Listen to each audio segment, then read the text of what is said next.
Development in the Madeleine McCann mystery. UK media are reporting that police have uncovered new evidence. Hello everyone, and welcome. As a seasoned crime analyst and storyteller, I'm here to unravel the complex details of true crime cases and present them in a way that's both engaging and easy to understand. Today, we're diving deep into the latest developments in the Madeleine McCann case. June 3rd, 2020. German prosecutors drop a bombshell. The name on everyone's mind is Christian Brückner, a man with a dark history. He's a convicted sex offender, a known pedophile, and now he's the official prime suspect in the disappearance of Madeleine McCann. Authorities were confident, stating they had undeniable evidence that Madeleine's life had tragically ended and that Brückner was the one responsible for her fate. How do you feel about this detail? If you were me, how would you begin to unravel this complex puzzle? German authorities believe the convicted sex offender is the culprit due to claims by key witnesses and circumstantial evidence. At the time Madeleine vanished, Brückner was living off-grid in a camper van not far from Praia da Luz.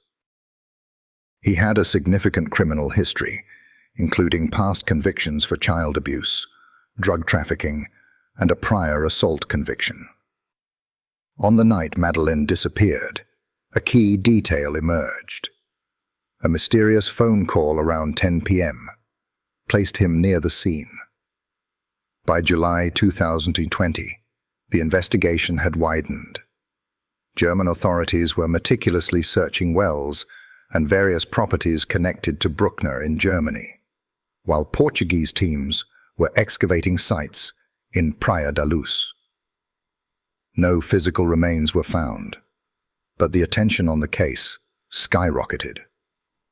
Even more unsettling facts soon came to light. Years earlier, police had made a grim discovery.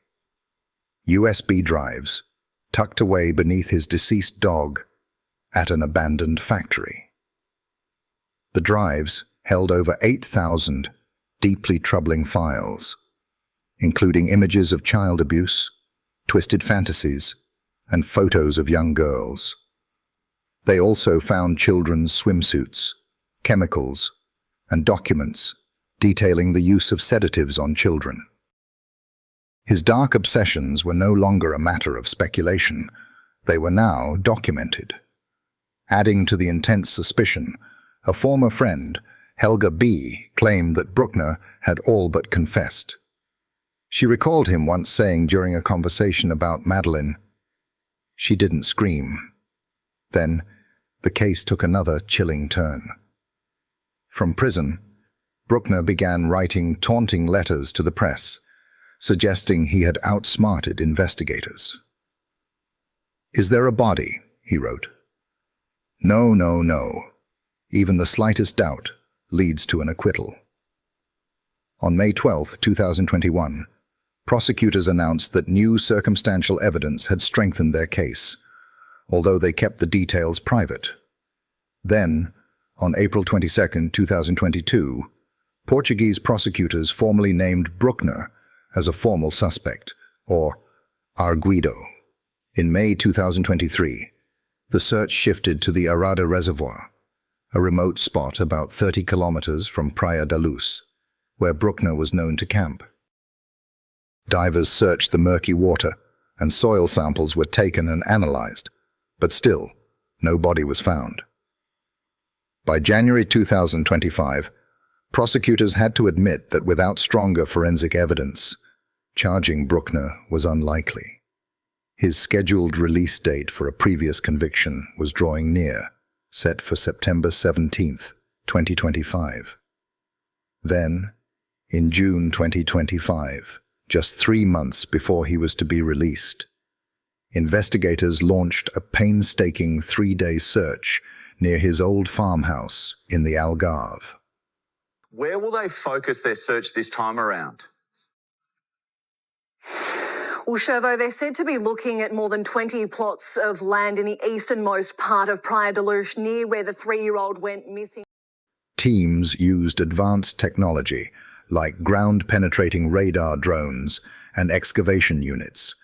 They uncovered a 6.35 caliber pistol, fragments of clothing, and animal bones, items that are now undergoing forensic analysis.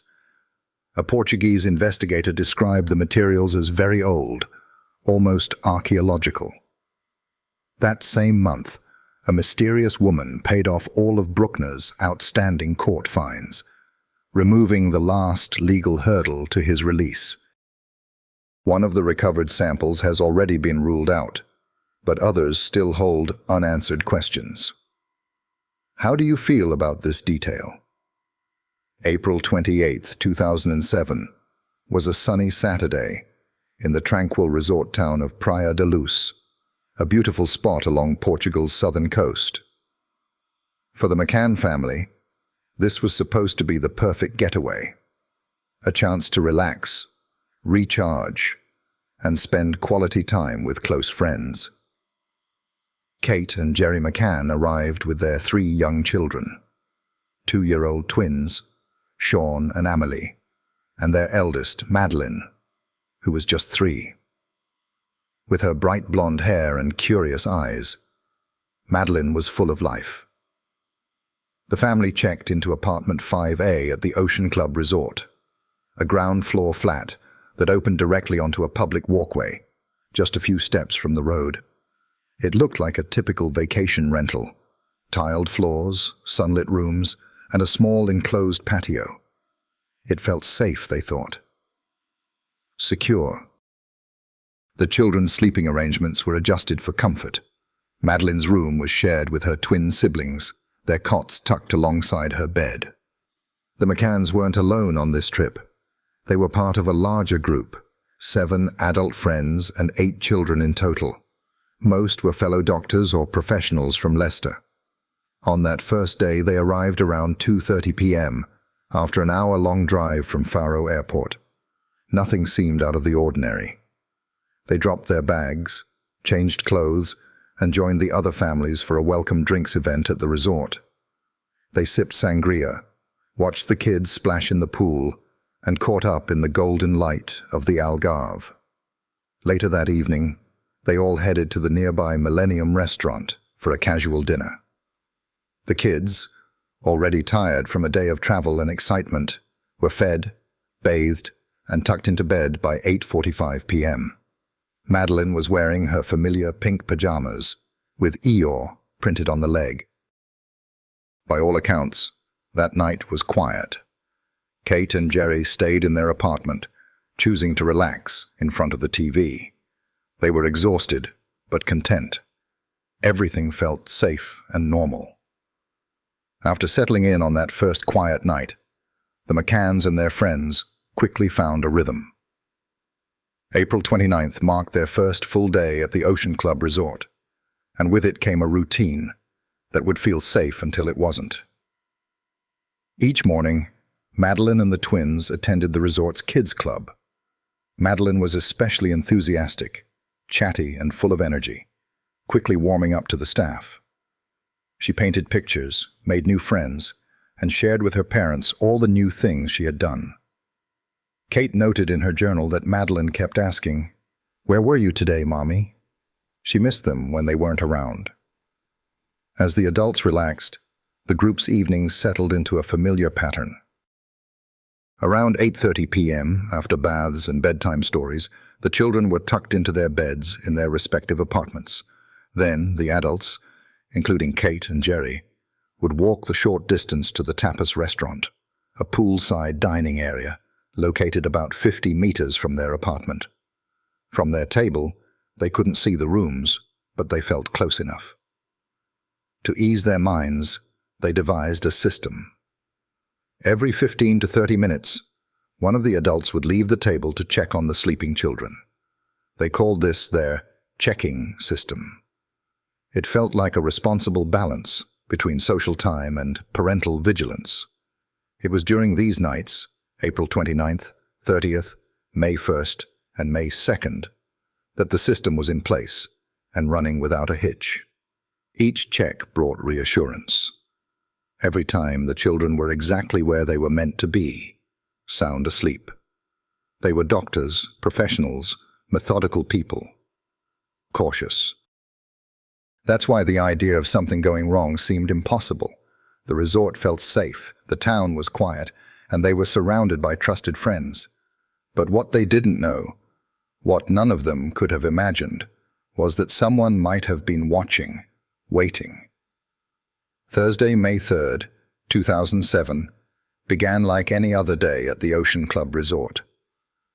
The sun rose over Praia da Luz, and the McCanns followed their usual holiday routine. That morning, Madeleine attended the resort's kids' club. She played, laughed, and later told her parents she had a wonderful day. Madeleine reportedly asked her mother a simple yet troubling question. "Why didn't you come when Sean and I cried last night?" Kate later recalled the moment in her memoir, describing how both she and Gerry were puzzled. They hadn't heard anything. I think if you know the location here, which you've seen, what we did, I think, and we've been reassured by the fact in the thousands of messages from people who've either done exactly the same or said they would have done the same. And for us, it really wasn't very much different to having dinner in your garden. The children seemed perfectly fine that morning, but that simple remark from Madeleine left a lingering question. Had someone or something disturbed them the night before? The resort staff remembered her as bright, polite, and full of energy. There was no sign, no hint that anything was wrong. That evening, the family followed their established rhythm. Kate and Gerry bathed the children, read them a bedtime story, and tucked all three into bed by 7:00 p.m. Madeleine was in her favorite pink Eeyore pajamas. Around 8:30 p.m., Kate and Gerry left the apartment and joined their friends at the tapas restaurant, just a short walk away. It was about 50 meters, but with no direct line of sight to the apartment. They were seated at the same table near the pool that they'd sat at all week. The group of friends, later dubbed the Tapas 7, took turns checking on their children in nearby apartments every 15 to 30 minutes. At 9:05 p.m., Gerry got up from the table and walked back to the apartment. He went inside through the patio doors and saw all three children in their beds. As far as he could tell, Madeleine was asleep. Everything seemed normal. Just minutes later, around 9:15 p.m., Jane Tanner, one of the friends, left to check on her own child. As she walked along the road, she saw a man carrying a young child who was barefoot and wearing light-colored pajamas with what she thought were floral patterns. At the time, she didn't think much of it. For years, that sighting would be treated as a potential breakthrough. I think the starters were about to arrive, so I thought, I'll go and do a check. It had been sort of 20 minutes or so before we'd last checked, so we thought I'll go and do a check before the food arrives. So I just walked out of the restaurant up the hill. I passed Gerry, who was talking to one of his tennis friends. Many people believe that Jane Tanner might have witnessed the abduction in real time. But in 2013, after a full case review, Scotland Yard was able to identify the man.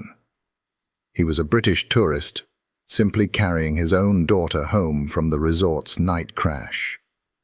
His account matched perfectly, right down to the pajamas. In the end, the sighting wasn't connected to Madeleine's disappearance.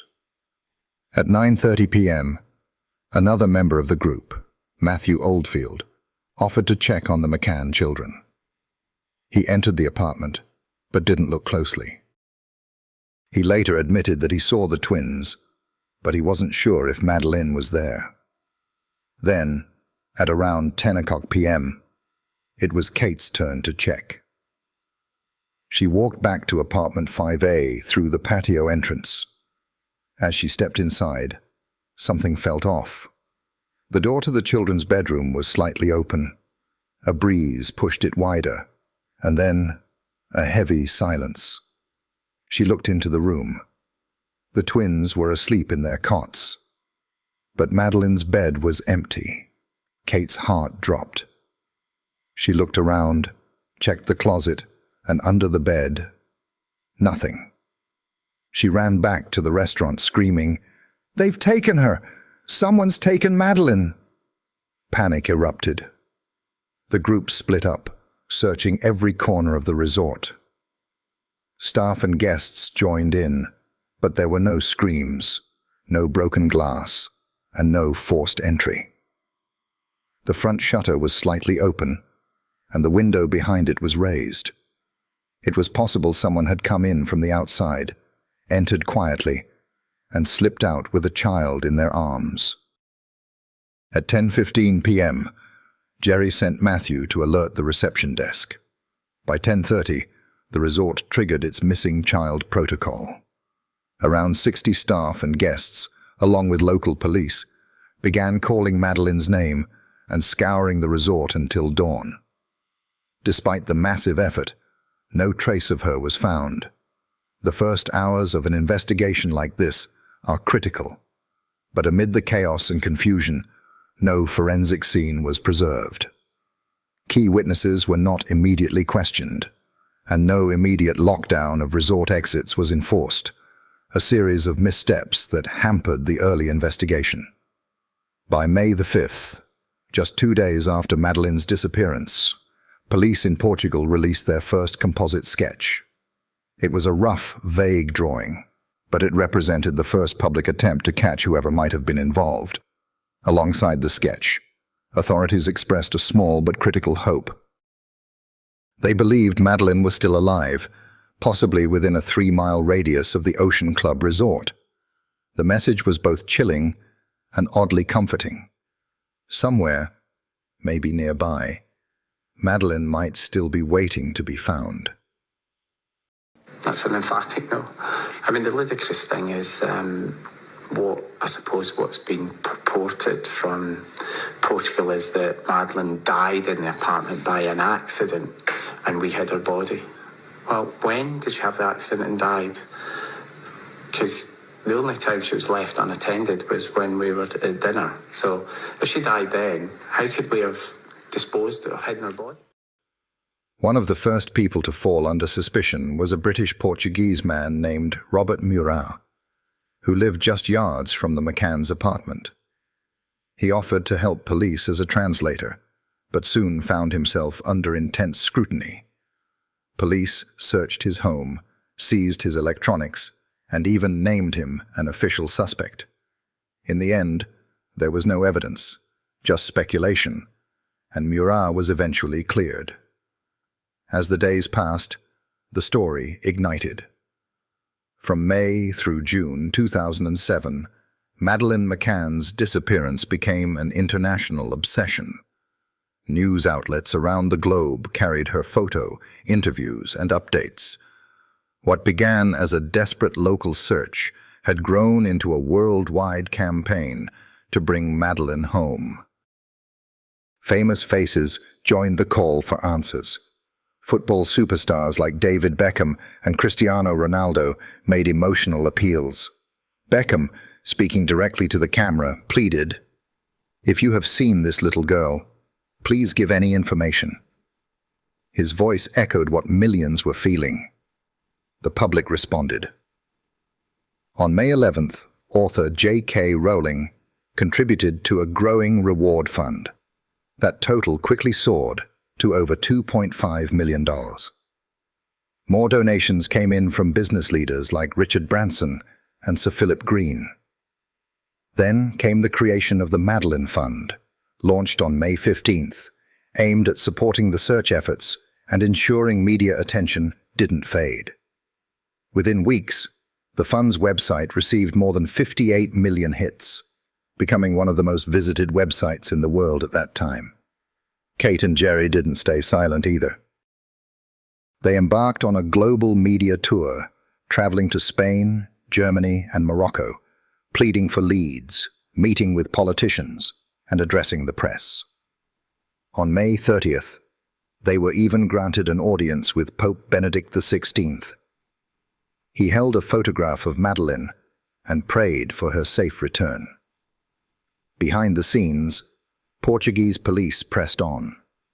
By mid-May, they had investigated over 350 suspicious sites, checked more than 500 local apartments, and interviewed dozens of potential witnesses. The operation was massive, and the hope was real. But as quickly as it rose, the intensity began to fade. By May, 3 months after Madeleine vanished, a dark shift began to settle over the investigation. Between August 11th and 14th, shocking news leaked from Portuguese police. Forensic testing had reportedly uncovered traces of biological material inside apartment 5A, the very room where Madeleine had last been seen. The media erupted. Rumours spread that British sniffer dogs had detected the scent of human remains, and accusatory TV panels speculated endlessly. Soon after being named suspects, the McCanns made a painful decision. They left Portugal and returned to the UK with their twins. They maintained their innocence, but the damage from online abuse and relentless tabloid scrutiny had been done. What I like to say is that she looks like Kate, but she's got a McCann personality. And if you've seen the rest of my family... She's loud. Yeah, she's loud and she's a real extrovert. But they fought back. In March 2008, the McCanns were awarded £550,000 in libel damages from 2 British newspapers that had published false claims suggesting they were involved in Madeleine's disappearance. The funds were redirected to support the search for Madeleine. For once, the McCanns were cleared of their arguido status, as was Robert Murat. After 15 exhausting months, the case was shelved. There were no arrests, no leads, and no Madeleine. But for Kate and Gerry, the search had only just begun. By 2009, the McCanns were no longer just grieving parents. They had become public figures at the center of one of the most contentious cases in the world. And now, they were ready to fight back. That year, they launched legal proceedings against former Portuguese detective Goncalo Amaral. Really, really well. But obviously they're not immune to the media. They hear things, they go to school, they hear the radio, they hear the theories.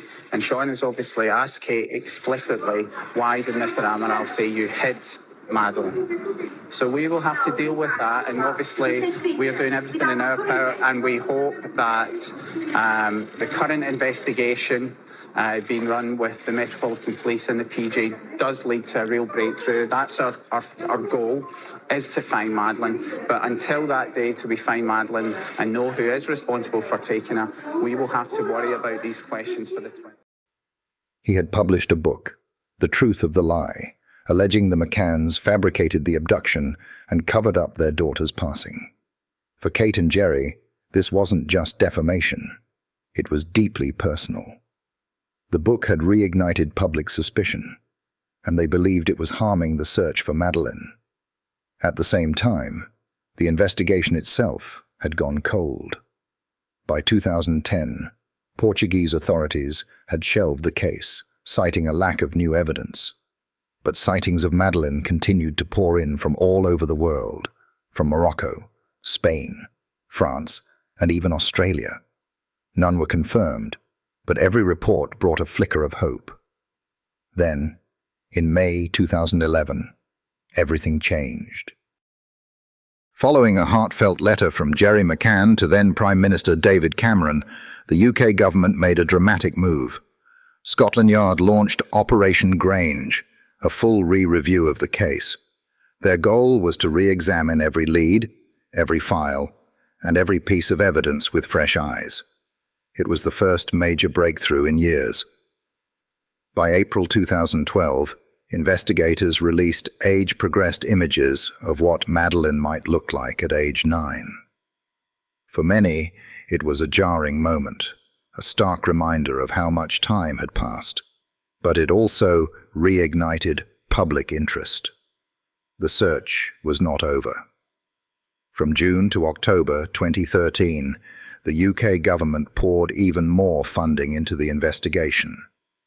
In response, Portuguese authorities reopened their side of the case. And with that came new momentum. Police began releasing electronic facial composites, or EFITs, of several men they wanted to identify. These were potential suspects, persons of interest, and others seen in the area around the time Madeleine disappeared. After years of silence and stalled progress, it finally felt like the case was moving again. By 2014, 7 years had passed since Madeleine McCann vanished, but the case was far from over. In June 2014, Portuguese authorities, working alongside British police, launched a new wave of ground searches in Praia da Luz. Over the course of several days, investigators dug up scrubland and combed remote areas near the Ocean Club resort. They were hoping to find any trace, any clue that could tie back to Madeleine. Human remains were even tested, but all were found to be unrelated. Still, the case pressed on. By May 2015, another round of forensic digs took place. Search dogs, radar, and ground-penetrating equipment were deployed. But again, no breakthrough. Madeleine's family still had no answers. As of now, Christian Brückner remains the prime suspect, the only official arguido in the case. He is currently serving time in a German prison for a sexual offense involving an elderly woman. It was a separate crime committed in the same region where Madeleine vanished. But his time is running out. His scheduled release date is September 17, 2025. And unless prosecutors find new admissible evidence, whether it's forensic links, phone records, or a key witness, he could walk free. This case has stretched across borders, decades, and headlines. It's been reopened, re-examined, and reimagined. But even now, 18 years later, the question remains unanswered. What happened to Madeleine McCann? The world is still waiting. How does it feel to witness the twists and turns of this case, from moments of hope to periods of profound silence? What new actions would you take if you were in charge of this case? And what do you believe is the next step to finding an answer for the McCann family? German authorities believe the convicted sex offender is the culprit due to claims by key witnesses and circumstantial evidence. Been a development in the Madeleine McCann mystery. UK media are reporting that police have uncovered new evidence which could link the prime suspect, Christian Brückner, to the area Maddie went missing.